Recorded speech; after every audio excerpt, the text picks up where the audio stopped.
Hola, ¿cómo estás? Bueno, ¿te pasa que quisiste ver una película y te salió esto? No se puede reproducir este título, vuelve a intentarlo más tarde o selecciona un título diferente. Bueno, te puede pasar tanto en PC como celular o como Smart TV. Yo te voy a enseñar la solución si te pasa para las tres.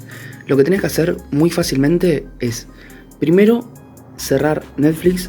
O sea, ya sé que vos decís, bueno, pero yo ya lo cerré y lo abrí, bueno. Entonces vamos con la otra solución. Pero la primera solución es esa, agarrás y cerrás Netflix, ¿sí?